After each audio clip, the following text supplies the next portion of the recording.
जय सियापति रामचंद्र भगवान की जय। रमेति राजा विल्पन हा सीते लक्ष्मणेति चा सा महात्मा परम लोकम गतो गतिमताम वरहा। तुम्हारे पिता हा राम हा लक्ष्मण हा सीते इस प्रकार विलाप करते हुए परलोकवासी हो गए। इमाम तू पश्चिमाम वाचम व्यजहार पिता तव काल धर्म परीक्षित पशोरिव महागजः। बंधन बंधे हुए गजराज की भांति कालधर्म से विवश होकर तुम्हारे पिताजी ने अंतिम समय कहा था, सिद्धार्थस्ते नरा रामागतम सीत्या सह लक्ष्मणम चा महाबहु द्रक्ष्यन्ति पुनरागतम। जो लोग सीता सहित श्री राम और महाबाहु लक्ष्मण को वन से लौटा हुआ देखेंगे वे ही सफल मनोरथ होंगे।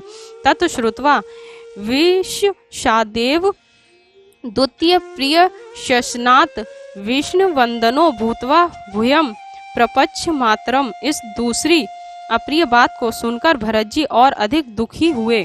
फिर विषादपूर्ण मुख वाले भरत ने माताजी से पूछा, क्व चेदानी सा धर्मात्मा कौसल्या नंदन वर्धना लक्ष्मीण सह भ्रात्रा सीताया चा समम गतः। माता, वे धर्मात्मा और कौशल्या के आनंद को बढ़ाने वाले राम इस समय भाई लक्ष्मण और सीता के साथ कहाँ गए हैं? तथा पृष्ठा यथा त्वम व माख्या तुम पचक्रमे मतायशम युग पदवाक्यम विप्रयम प्रिय संशया। भरत के इस प्रकार पूछने पर केकई ने यह समझकर कि भरत राम वनगमन से प्रसन्न होगा, महाराज दशरथ मरण की बात कहने के पश्चात दूसरी अप्रिय बात कहनी आरंभ की। सा ही राजसुतः पुत्र चीरवासा महावनम दंडकान सह विदेहा लक्ष्मणानुचरो गतः। हे वत्स, वे राजकुमार राम वल्कल वस्त्र धारण कर सीता और लक्ष्मण के साथ दंडक नामक महावन में चले गए हैं। तत् श्रुत्वा भरतस्त्रस्तो भ्रातुश्चरित्र शंकाया स्वस्य वश्यम महात्मायात पृष्टुम समुप चक्रमे। राम वनगमन की बात सुनकर भरत भाई के चरित्र की आशंका से भयभीत हो गए। अपने वंश के महात्म्य तथा कीर्ति को लक्ष्य में रखकर भरत जी ने अपनी माता से पूछा, कचिन ब्राह्मण धनम हृत रामेण कस्यचित कचिन धान्यो दरिद्रो वा तेना पापो विहिसितः। हे माता, क्या राम ने किसी ब्राह्मण का धन छीना था अथवा क्या राम ने बिना अपराध किसी धनाढ्य का निर्धन की हत्या की थी? कचिन परदारान्वः राजपुत्रो अभिमन्यते कस्मात् दंडकारिणे भ्रात्रा रामो विवासितः। क्या राम ने किसी पर स्त्री की ओर कुदृष्टि से देखा था? मेरे भ्राता राम को किस अपराध के कारण दंडक वन में भेजा गया?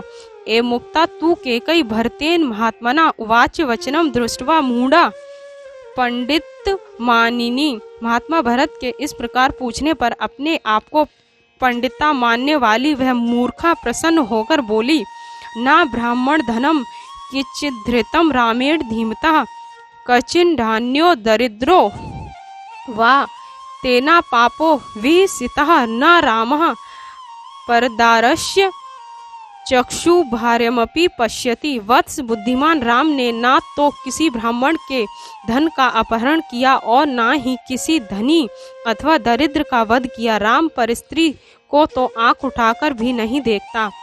मया तु पुत्र श्रुत्वेव रामस्य वा विसेचनम याचितस्ते पिता राज्यम रामस्य चा विवासनम। हे पुत्र, जब मैंने राम के राज्याभिषेक की बात सुनी तब मैंने तुम्हारे पिता से तुम्हारे लिए राज्य और राम के लिए वनवास मांगा। स्ववृत्तम समास्थाय पिता ते तत्था करोत रामस्य सह सौमित्री प्रेषिता सह सीत्या। सत्य प्रतिज्ञ तुम्हारे पिता ने मेरी याचना को स्वीकार कर लक्ष्मण और सीता के साथ राम को वनवास दे दिया। तम पश्यन प्रियम पुत्र महिपालो महायशा पुत्र शोक परिधूनः पंचत्व मुप पेदिवान। महायशस्वी महाराज दशरथ अपने प्रिय पुत्र राम को न देखने के कारण पुत्र शोक से पीड़ित हो पंचतत्व को प्राप्त हुए। तव्य त्विदानी धर्मज्ञ राजतत्व मल्व्यख्याताम त्वत्कृते ही मया सर्वमिदमे वविधिन कृतम। हे धर्मज्ञ, अब तुम राजपथ को स्वीकार करो, क्योंकि मैंने यह सब कुछ तुम्हारे ही लिए किया है। तत्पुत्र शीघ्रम विविधाना विधिज्ञे वशिष्ठ मुख्य सहितो द्विजेनेन्द्रो संकल्य राजन मदिनस्त्व ममात्मनु व्याम्रभिषेचस्व।